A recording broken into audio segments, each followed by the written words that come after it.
नमस्कार फ्रेंड्स इस वीडियो में भारतीय वायुसेना इंडियन एयरफोर्स का प्रैक्टिस सेट नंबर 4 है। इससे पहले मैं 3 प्रैक्टिस सेट अपलोड कर चुका हूं।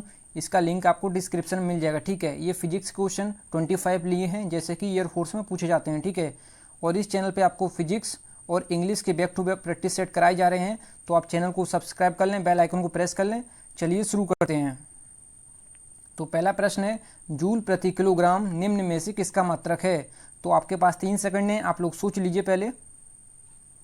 तो इसका राइट ऑप्शन जो होगा ये विशिष्ट गुप्त ऊष्मा का। ठीक है, आपको पता होना चाहिए जो गुप्त ऊष्मा का जो फॉर्मूला होता है ये क्या होता है, ये होता है Q/m। ठीक है, Q क्या है, इसमें जो Q है ये इसका जो मात्रक होगा ये होगा जूल पर किलोग्राम। ठीक है, तो जूल पर किलोग्राम ये जो पूछा गया था हमें, तो ये गुप्त ऊष्मा का मात्रक हो गया। ठीक है, अगर यहाँ से हम विमा निकालें तो जूल की जो विमा होती है, यहाँ पे जो ऊर्जा की होती है Ml2T-2। ठीक है, और नीचे क्या है, द्रव्यमान की होती है m, तो m से m कैंसिल, L2T-2। ठीक है, L2T-2 इसकी विमा हो जाएगी। ठीक है, L2T-2। और गुप्त ऊष्मा से आपको क्या याद आता है, तो इसका CGS मात्रक क्या होता है?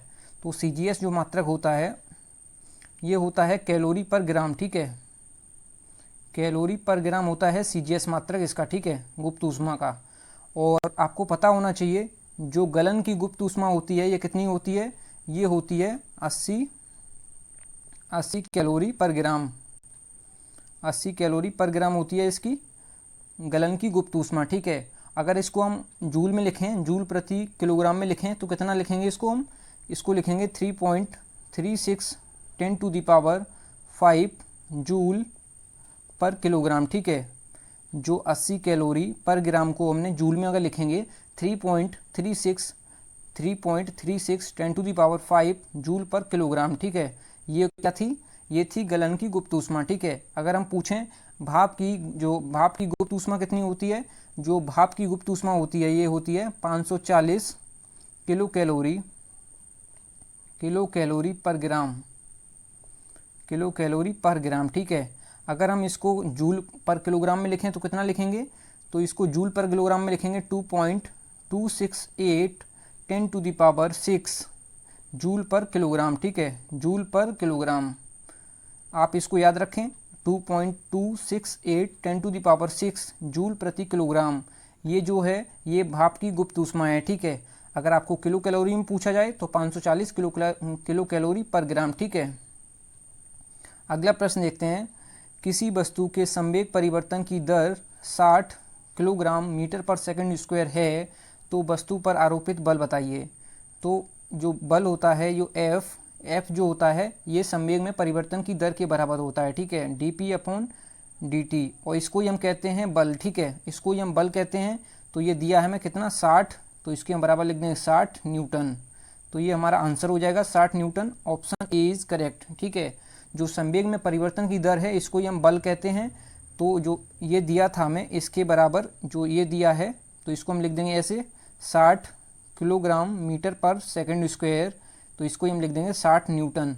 ठीक है, आप ये याद रखें जो बल होता है ये संवेग में परिवर्तन के दर के बराबर होता है। ठीक है, तो जो संवेग में परिवर्तन की दर दिया था हमें, तो जो बल बराबर होता है तो ये 60 न्यूटन हमारा आंसर हो जाएगा। ठीक है, अगला प्रश्न है, किसी वस्तु को 10 मीटर पर सेकंड के वेग से फेंका जाए तो उसका महत्तम परास कितना होगा?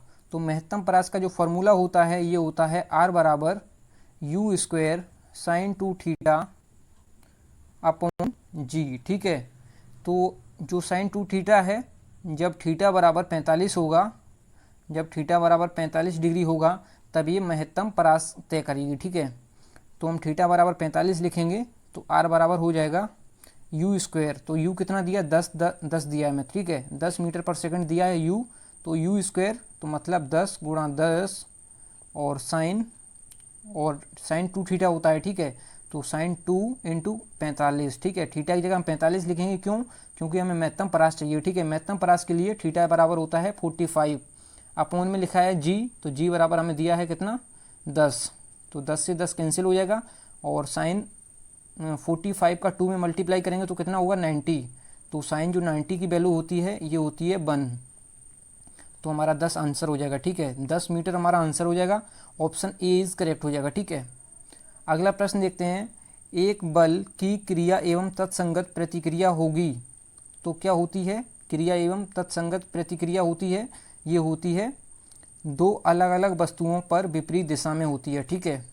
दो अलग अलग वस्तुओं पर विपरीत दिशा में होती है एक बल की क्रिया और तत्संगत प्रतिक्रिया, ठीक है। अगला प्रश्न है, 1 मिलियन इलेक्ट्रॉन वोल्ट कितने जूल के बराबर होता है, ठीक है। तो आपको पता होना चाहिए 1 मिलियन इलेक्ट्रॉन वोल्ट जो बराबर होता है ये किसके होता है? 10⁶ इलेक्ट्रॉन वोल्ट के, ठीक है। ये होता है 10⁶ इलेक्ट्रॉन वोल्ट के। और जो 1 इलेक्ट्रॉन वोल्ट बराबर होता है, 1 इलेक्ट्रॉन वोल्ट बराबर होता है, ये होता है 1.6 10⁻⁻19 जूल, ठीक है। तो इससे हम मल्टीप्लाई करेंगे, ठीक है, क्योंकि हमें बदलना है किसमें? इसमें हमें बदलना है जूल में, ठीक है। तो इसको हम 10⁻⁻6 करेंगे तो यहाँ पे जो हो जाएगा, यहाँ पे प्लस है, सॉरी यहाँ ये प्लस है, ठीक है, ये प्लस है। तो 19 में से 6 जाएगा तो कितना बचेगा? 13, वो भी माइनस का। तो 13 किस में है? ऑप्शन जो सी इज़ करेक्ट हो जाएगा, ठीक है। अगला प्रश्न देखते हैं, वोल्ट मीटर को मीटर में बदलने के लिए हम, तो इसका राइट ऑप्शन जो होगा ऑप्शन बी इज़ करेक्ट होगा, ठीक है। वोल्ट मीटर को कम प्रतिरोध समांतर क्रम में जोड़ते हैं, आप ये याद रखें। और इसको हमेशा, जो वोल्ट मीटर है इसको हमेशा समांतर क्रम में लगाते हैं, ठीक है। और एक आदर्श वोल्ट मीटर का जो प्रतिरोध होता है ये कितना होता है? तो आदर्श वोल्ट मीटर का प्रतिरोध अनंत होता है, ठीक है, आप ये याद रखें, ठीक है। अगला प्रश्न है, एम्पियर घंटा मात्रक है। एम्पियर घंटा जो है विद्युत आवेश का मात्रक है, option A B is correct, ठीक है। और 1 एम्पियर घंटा बराबर कितना होता है? 3600 कूलाम, ठीक है, 3600 कूलाम होता है 1 एम्पियर घंटा बराबर। अगला प्रश्न है, कम विरूपक के लिए अनुदैर्ध्य प्रतिबल तथा विकृति के अनुपात को कहते हैं, ठीक है, कहते हैं। तो क्या कहते हैं? इसको हम कहते हैं यंग प्रत्यास्थता गुणांक, ठीक है। और यंग प्रत्यास्थता गुणांक कहते हैं, ठीक है, इसको। जो क्वेश्चन नंबर 9 है, दो द्रव्यमानों के बीच की दूरी पहले की 1/4 कर दी जाए तो गुरुत्वाकर्षण बल हो जाएगा। तो गुरुत्वाकर्षण बल का जो फॉर्मूला होता है F बराबर G m1m2 अपॉन r², ठीक है। तो दो द्रव्यमानों के बीच की जो दूरी है 1/4 कर दी जाए, ठीक है। तो हमें इससे कोई मतलब नहीं है, इससे मतलब है, ठीक है। तो जो F बराबर होता है, F बराबर जो व्युत्क्रमानुपाती होगा r² के, ठीक है। तो r² के व्युत्क्रमानुपाती है, तो 1/, हम लिखेंगे क्या यहाँ पे? जो r² की जगह लिखेंगे 1/4। तो 1/4 मतलब 4, 1/4 मतलब 4, यहाँ पे r कर देंगे r/4, ठीक है, चौथाई हो गया, ठीक है। इसका स्क्वायर है, तो ये कितना हो जाएगा? F बराबर 1/, ये हो जाएगा r²/16, ठीक है। जब 16 ऊपर जाएगा ये, तो ये हो जाएगा 16/r²। तो ये कितना हो गई? 16 गुना हो गई, ठीक है। तो 16 गुना किस ऑप्शन में है? ये ऑप्शन किसी में नहीं है, तो इसका इनमें से कोई नहीं इसका उत्तर हो जाएगा, ठीक है। देखते हैं, जो बांडी ग्राफ जनयंत्र एक ऐसा यंत्र है जिससे उत्पादित होता है उच्च वोल्टता, ठीक है, आप याद रखना ये। अगला प्रश्न है, निम्न में से कौन सा यंत्र बर्नौली प्रमेय पर कार्य नहीं करता? तो वेंचुरी मीटर, बाह्य प्रेस, या फुवारेदार पिचकारी, या फिल्टर पंप। तो इसका राइट ऑप्शन जो होगा ये ऑप्शन बी होगा, ये बर्नौली की प्रमेय पर नहीं कार्य करता, ठीक है। अगला प्रश्न देखते हैं। अगला प्रश्न है, जो विद्युत पंखे में परिवर्तित होता है ये होता है विद्युत ऊर्जा को यांत्रिक ऊर्जा में। जब हम स्विच दबाते हैं तो पंखा ऑन हो जाता है, तो ये विद्युत ऊर्जा को यांत्रिक ऊर्जा में बदलता है, ठीक है। अगला प्रश्न है, वान डेर वाल समीकरण जो दिया है P + A/b², ठीक है, और V - V बराबर nRT। तो इसमें जो नियतांक A की विमा बताई है, ठीक है, इसकी विमा आपको बतानी है, ठीक है। तो इसकी हम विमा कैसे निकालेंगे? तो इसकी जो विमा निकालेंगे A/b² की विमा बराबर P की विमा, ठीक है। तो हम इसको लिखेंगे क्या? A/b² की विमा बराबर किसकी लिखेंगे? P की विमा। जो P है ये प्रेशर है, तो प्रेशर की होती है ml-1 T-2, ठीक है, ml-1 T-2। और जो ये है ये क्या है? ये हमारा क्या है? आयतन। तो A आयतन जब यहाँ जाएगा ऊपर तो आयतन का क्या होता है, L3 होती है, ठीक है। इसका स्क्वायर करेंगे तो 6 हो जाएगा यहाँ, ठीक है। तो ml-1t-2, ठीक है। तो जो 6 में से जब बन जाएगा ये माइनस का L वाला तो बचेगा क्या, ml5t-2। तो ये किस ऑप्शन में दिया है, तो ऑप्शन जो बी है इस करेक्ट होगा, ml5t-2। आपको ये आप ऐसे निकाल लेना, ठीक है। अगर ये चीज़ इतना ही हमें पूछा है ए की विमा, तो हम लिखेंगे क्या, a/b² की विमा बराबर p की विमा, तो p की लिख लेंगे और इसका a का हम कांस्टेंट की विमा निकाल लेंगे, ठीक है।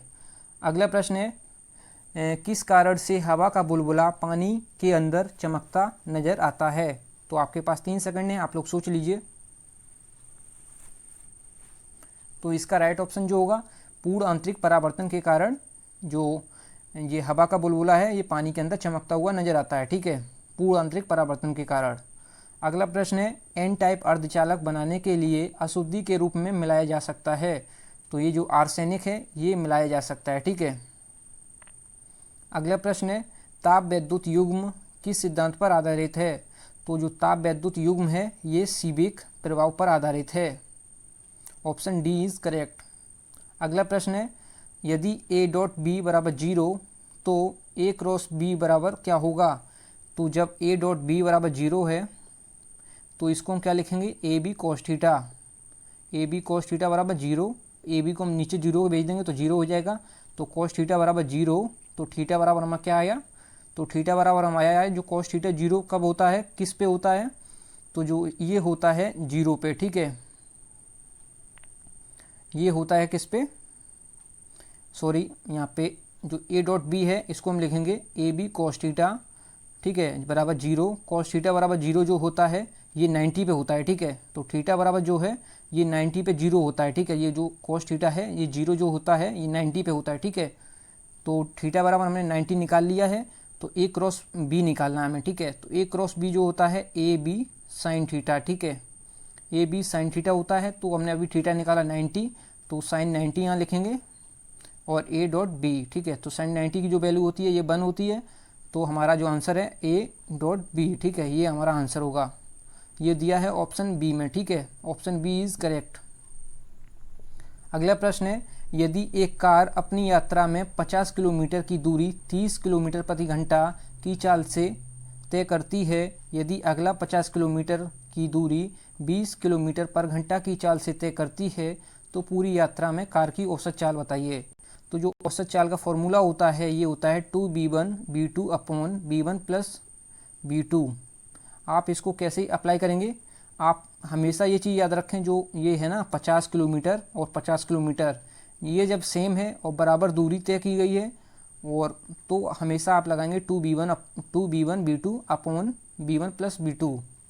तो b1 दिया है 30 और b2 दिया है 20, तो 2b1 दिया है कितना 30, और जो b2 दिया है ये 20 दिया है, और दोनों को ऐड करके लिखेंगे नीचे 50। 30 और 20 50, b1 प्लस b2, 0 से 0 कट जाएगा, और यहाँ पे दिया है 20, 20 दिया 60, दूनी 120, तो 120/5 ये कितना आ जाएगा, 5 दूनी 10 और 5 चौका 20, तो 24 किलोमीटर पर घंटा हमारा आंसर हो जाएगा, ठीक है। आप ये चीज़ हमेशा याद रखें, दूरी जब सेम हो और तो हमेशा लगाएंगे 2b1b2/b1 प्लस b2।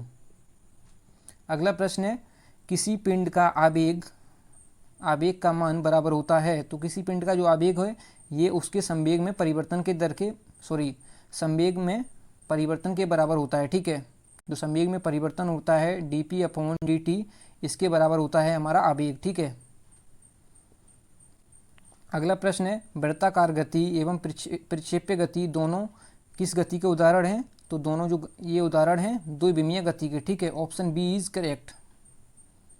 अगला प्रश्न है, किसी एक समान वृत्तीय गति में, तो एक समान वृत्तीय गति में क्या होता है, तो चाल हमेशा इसमें नियत रहती है, ठीक है, चाल हमेशा नियत रहती है, और जो वेग और त्वरण है ये दोनों ही परिवर्तित होते रहते हैं, ठीक है। तो ऑप्शन इसका सी जो है करेक्ट हो जाएगा, त्वरण तथा वेग दोनों ही परिवर्तित होते रहते हैं, ठीक है। अगला है, एक मोल का आयतन किसके बराबर होता है। तो एक मोल का जो आयतन है ये 22.4 लीटर के बराबर होता है, ठीक है। अगला प्रश्न है, ताप बढ़ाने पर पृष्ठ तनाव क्या होता है? तो ताप बढ़ाएंगे तो पृष्ठ तनाव हमेशा घटता है, ठीक है, ऑप्शन बी इज करेक्ट। अगला है नियत ताप पर संतृप्त वाष्प को इसके आधे आयतन पर संपीड़ित किया जाए तो इसका दाब हो जाएगा। तो इसका दाब क्या हो जाएगा? तो ये दाब पर डिपेंड नहीं करती है, तो इसका जो है अपरिवर्तित रहेगा, ठीक है, ऑप्शन जो सी है इस करेक्ट हो जाएगा। अगला प्रश्न है 200 हर्ट्ज की आवृत्ति वाली ध्वनि तरंगों की तरंग लंबाई 2 मीटर है। यदि आवृत्ति का मान 100 हर्ट्ज हो जाए तो लंबाई बताइए, तरंग लंबाई बताइए। तो आपने फॉर्मूला सुना होगा, फॉर्मूला एक होता है b बराबर एन लेमडा, ठीक है, एन लेमडा, एन आवृत्ति है और एन आवृत्ति है, v वेग है और जो लेमडा है ये तरंग दैर्घ्य है, ठीक है। तो जो एन बराबर हम निकालेंगे तो ये क्या हो जाएगा 1 बाई लेमडा, ठीक है। ये जो हम लेमडा को नीचे ले आएंगे, बी को हम हटा देते हैं, बी की यहाँ पे कोई ज़रूरत नहीं है, ठीक है। तो हमारा क्या निकला एन बराबर, एन जो प्रोपोर्शनल है ये लेमडा के है, ठीक है। तो हमारा हो जाएगा n1 अपॉन n2 बराबर लेमडा 2 अपॉन लेमडा 1, ठीक है, क्योंकि इसके व्युत्क्रमानुपाती है। तो जो लेमडा 1 n1 लेमडा 1 इसको हम ऐसे लिखेंगे n1 लेमडा 1 बराबर n2 लेमडा 2, ठीक है। तो यहाँ पे हमें क्या पूछा है, हमें दिया है लेमडा 1 दिया है और यहाँ पे जो लेमडा 1 दिया है n1 दिया है और n2 भी दिया है, हमें लेमडा 2 पूछा है, ठीक है। तो लेमडा 2 हम निकालेंगे तो n2 को नीचे ले आएंगे, ठीक है। तो n1 लेमडा 1 अपॉन n2 बराबर लेमडा 2। तो ये हमें कितना दिया है?